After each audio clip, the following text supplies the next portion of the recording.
जय श्री कृष्णा दोस्तों, बीएसरा फैमिली में आपका स्वागत है। दोस्तों, आज की वीडियो में हम श्रावण माह के शुक्ल पक्ष की एकादशी, जिसका नाम पवित्रा या पुत्रदा एकादशी के नाम से जानी जाती है, उसकी व्रत कथा सुनाने जा रहे हैं। और कथा का श्रवण सभी प्राणियों को अवश्य करना चाहिए। कथा का श्रवण करने मात्र से ही सभी पाप नष्ट हो जाते हैं और मन वांछित संतान की प्राप्ति होती है।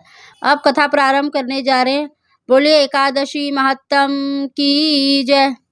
श्री युधिष्ठिर कहने लगे, हे भगवान, अब आप श्रावण माह के शुक्ल पक्ष के एकादशी का नाम, व्रत विधि तथा इसका क्या महात्म्य है, कृपा करके सुनाइए। श्री मधुसूदन बोले, हे राजन, इस एकादशी का नाम पवित्रा है और इसकी कथा सुनने मात्र से ही वाजपेयी यज्ञ का फल मिलता है। द्वापर युग के आरंभ में महिष्मती नाम की एक नगरी थी, जिसमें महिजीत नाम का राजा राज्य करता था, परंतु पुत्र न होने के कारण राजा को राज्य सुखदायी नहीं लगता था।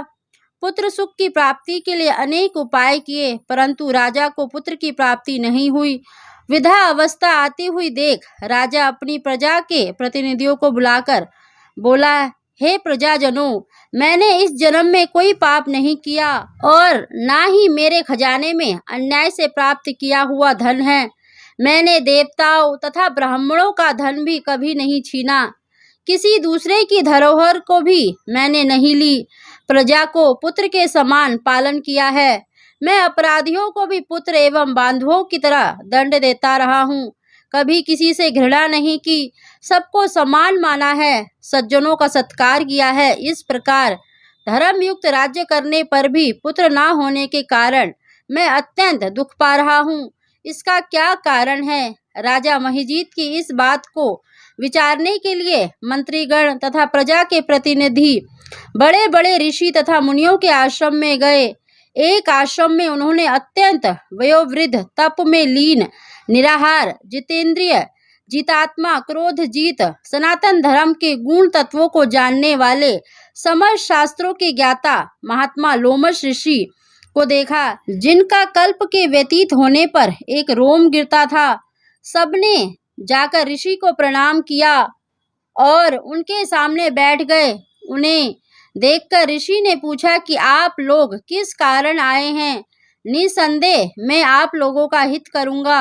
मेरा जन्म केवल दूसरों के उपकार के लिए ही है। लोमश ऋषि के ऐसे वचन सुनकर सब लोग बोले, हे महर्षि, यद्यपि आप हमारी बात जानने में ब्रह्मा से भी अधिक समर्थ हैं, मगर फिर भी हम अपनी व्यथा कहते हैं। महिष्मती पुरी का धर्मात्मा राजा महिजीत प्रजा का पुत्र के समान पालन करता है, परंतु फिर भी वह पुत्रहीन है। हम लोग उसकी प्रजा हैं, अतः उसके दुख से हम भी दुखी हैं। हमको पूर्ण विश्वास है कि आपके दर्शन से हमारा यह संकट अवश्य दूर हो जाएगा, क्योंकि महान पुरुषों के दर्शन मात्र से अनेक कष्ट दूर हो जाते हैं।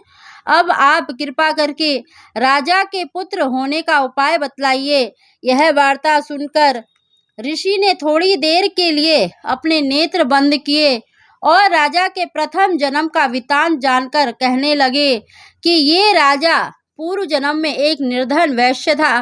निर्धन होने के कारण इसने अनेक बुरे कर्म किए। यह एक गांव से दूसरे गांव व्यापार करने के लिए जाता था। एक समय ज्येष्ठ माह के शुक्ल पक्ष की द्वादशी के दिन मध्य काल के समय, जब वह 2 दिन का भूखा प्यासा था, एक जलाशय पर जल पीने गया। उस स्थान पर एक तत्काल ब्याई प्यासी गौ जल पी रही थी। राजा ने उस प्यासी गौ को जल पीते हुए हटा दिया और स्वयं जल पीने लगा। इस कारण राजा को यह दुख सहना पड़ रहा है।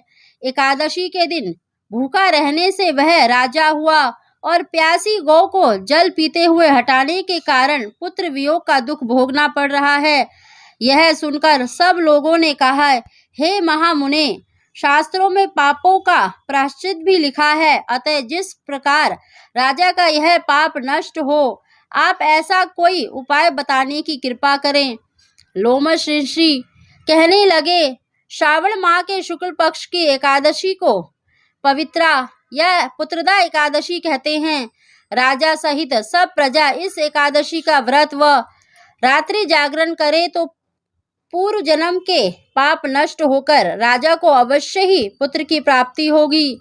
लोमश ऋषि के ऐसे वचन सुनकर मंत्रियों सहित सारी प्रजा नगर को वापस लौट आई और जब श्रावण शुक्ल एकादशी आई तो सबने मिलकर ऋषि की आज्ञा अनुसार राजा सहित पवित्रा एकादशी का व्रत और जागरण किया। इसके पश्चात द्वादशी के दिन इसके पुण्य का फल राजा को दे दिया। उस पुण्य के प्रभाव से रानी ने गर्भ धारण किया और प्रसव काल बीतने पर अत्यंत तेजस्वी पुत्र को जन्म दिया। हे राजन, इस कारण श्रावण शुक्ल एकादशी का नाम पवित्रा एकादशी पड़ा। संतान सुख की इच्छा रखने वालों को यह व्रत अवश्य करना चाहिए। इस एकादशी के महात्म्य को सुनने से मनुष्य के सब पाप नष्ट हो जाते हैं और इस लोक में संतान सुख भोग कर अंत में स्वर्ग लोक की प्राप्ति होती है। बोलिए एकादशी महात्म की जय।